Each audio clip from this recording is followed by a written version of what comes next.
साथ 24,000 पदाधिकारी एवं सदस्य जुड़े हुए हैं और जो उत्तर प्रदेश सहित 15 राज्यों में 142 जिले में हमारा संगठन कार्य कर रहा है।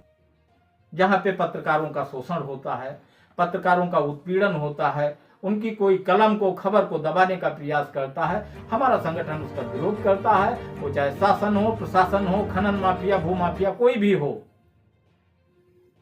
आज के युग में पत्रकारिता जो है टेढ़ी खीर हो गई है, पत्रकारिता का स्तर गिरता चला गया है। पत्रकारों के दर्द को देखते हुए मैंने जब ये संगठन तैयार किया और आज जो संगठन में बढ़ोतरी हो रही है वो आप सभी लोगों का प्यार, दुलार और सहयोग है जो आज इस मुकाम पे पहुंचे हैं। हमारे साथ कभी 2,500 पत्रकार हुआ करते थे, मेहनत कर आप लोगों की सफल हुई, 5,000 हुए, 7,000 हुए, इसी तरह सफलता की ओर पिछले साल 17,000 थे और आज आपका हर कदम सफलता की ओर बढ़ते बढ़ते आज 24,000 पत्रकार अपने संगठन से जुड़ गए। साथियों, ये पत्रकार तो हमारा पत्रकारिता और पत्रकारों के संग वही बर्ताव है जो एक परिवार के साथ होना चाहिए। ये हमारा संगठित परिवार है। अगर इस परिवार को कहीं से भी खरोंच आती है, कोई घटना घटती है तो हमें दर्द बहुत होता है। जब तक उस घटना को संज्ञान में लेकर और उनकी समस्या का निदान नहीं हो जाता है तब तक हमको चैन नहीं मिलता है। कलयुग में भी कहा गया है कि संगे शक्ति कलयुगे। कलयुग में संगठन का बहुत बड़ा महत्व है। इसी बहुत सारी आपने कहानियां सुनी होंगी। उसी से एक कहानी है कि एक ये टिटूहरी नहीं होती है जिसके अंडे समुद्र बहा ले जाता है। आज हम आप झाड़ू की तरह संगठित हैं तो एक में बंधे हैं तो संगठित हैं। अगर हम आप बिखर जाएंगे तो सुबह कूड़ादान में चले जाएंगे। क्या बात, बिल्कुल सही। जब संगठित हैं, झाड़ू की तरह बंधे हुए हैं तो बताइए, चाहे जिसकी सफाई आप कर दें और संगठन से हट गए तो कूड़ेदान में जा रहे हैं। लेकिन हौसला बनाए रखिए संगठित होने का, तो समुद्र उस टिटोरी के अंडे बहा ले जाता है। और उसका हौसला ये था कि एक बूंद पानी उधर से लाती है और इधर से एक बूंद बालू ले जाती है चोंच में, क्या वो पाट सकती थी? वो जीवन पर्यंत उसकी पीढ़ियां खत्म हो जाती, नहीं पाट सकती। लेकिन उसमें एकता थी।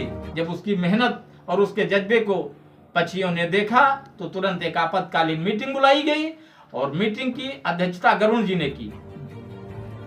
अब सभी पक्षियों से गरुण जी ने आदेश दिया कि एक एक चोंच सभी समुद्र का जल भरिए। तो सभी ने एक एक चोंच पानी भरा और जब हमारे गरुण जी एक चोंच मारते हैं तो 4 योजन 16 को समुद्र सूख जाता है। तुरंत समुद्र हाथ जोड़ के खड़ा हो गया, कहा महाराज ये अपनी संपत्ति लीजिए। तो वो संगठन में दम था, वो जज्बा था कि उसकी मेहनत को देखकर वो संगठित होकर पक्षियों ने एक आवाज उठाई। अगर हम आप पक्षियों की तरह संगठित होकर या एक परिवार की तरह संगठित होकर रहकर, तो पत्रकारों की तरफ देखना क्या, उनके विषय में सोचने को मजबूर इंसान हो जाएगा, वो चाहे जो हो।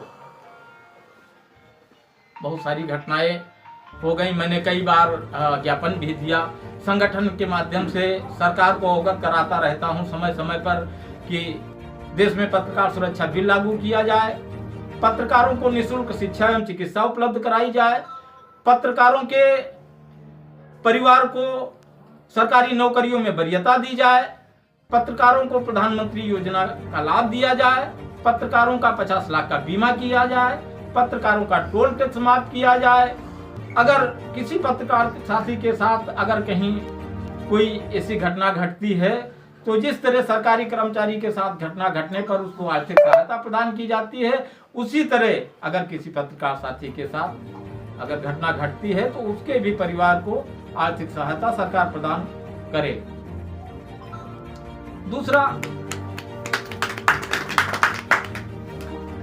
पत्रकार अपने कलम के माध्यम से जब सच्चाई लिखता है तो उसके बहुत सारे दुश्मन हो जाते हैं। सभी को चाहिए कि हमारा नाम फर्स्ट पेज पे हो, मोटी हेडिंग हो, सभी सोचते हैं। लेकिन हम पत्रकार भाई क्या करते हैं, देखिए हम दूसरे की आवाज उठाने में तो बहुत सक्षम हैं, लेकिन हम खुद की आवाज नहीं उठा पाते। आज इतने लोग आए हैं और इसमें सब किसी न किसी चैनल बैनर से हैं। अगर इतने लोग एक एक खबर लिखेंगे तो 50 खबर होगी, और 50 ग्रुपों में जाएगी तो 50,000 के बराबर होगी। तो प्रचार प्रसार तो इसी तरह से संगठन का होता रहता है। आने वाले समय में जैसे किसी की आप खबरें लिखते रहते हैं, लेकिन जब आपका किसी अधिकारी कर्मचारी के साथ सामना पड़ता है तो कोई आपका साथ देने वाला नहीं होता। यही कमी है। इसके साथ साथ ये जो अपना संगठन है, हमारे संगठन के जो उद्देश्य हैं, तो महीने में एक मीटिंग, वो चाहे जिला अध्यक्ष हो चाहे तहसील अध्यक्ष हो, हर महीने आप मीटिंग रखिए। और मीटिंग जब रखते रहेंगे तो संगठन के जितने भी जिले के कार्यकर्ता पदाधिकारी निष्क्रिय सक्रिय हैं उसका ज्ञान होता रहेगा। तो समय समय पर संगठन को ऊर्जा भी मिलती रहेगी। कहीं कहीं आपने देखा होगा कि हम चाहे जितनी सच्चाई लिखते हैं तो हमारे विरोध में लोग रंगदारी का मुकदमा लिखाते हैं। कमियां कहाँ पे होती हैं? कोई अधिकारी किसी दूसरे जिले से आता है, हम 3 दिन पहले उसकी पोस्टों को वायरल करने लगते हैं, बधाई देने लगते हैं। अब हमारा पत्रकार भाई ही हमारी टांग खींचने के लिए वहां बैठा है, हमारी अच्छाइयाँ बुराइयां बताने के बाद। और जब आला अधिकारी आता है तो कॉन्फ्रेंस के बाद ही वो कोई कार्य करता है। तो हमारे ऐसे भाई बैठे हुए हैं कि एक पत्रकार की टांग खींचने वाले बैठे हुए हैं। तो मैं उन पत्रकार भाइयों से, उन संस्थानों से यही निवेदन करना चाहूंगा कि अपने पत्रकार का भाई का ख्याल रखते हुए संगठन मजबूत करने के साथ साथ संगठन का और पत्रकार के हितों का सहयोग करते रहें। आपने अभी देखा होगा कई घटनाएं घटी हैं हमीरपुर में।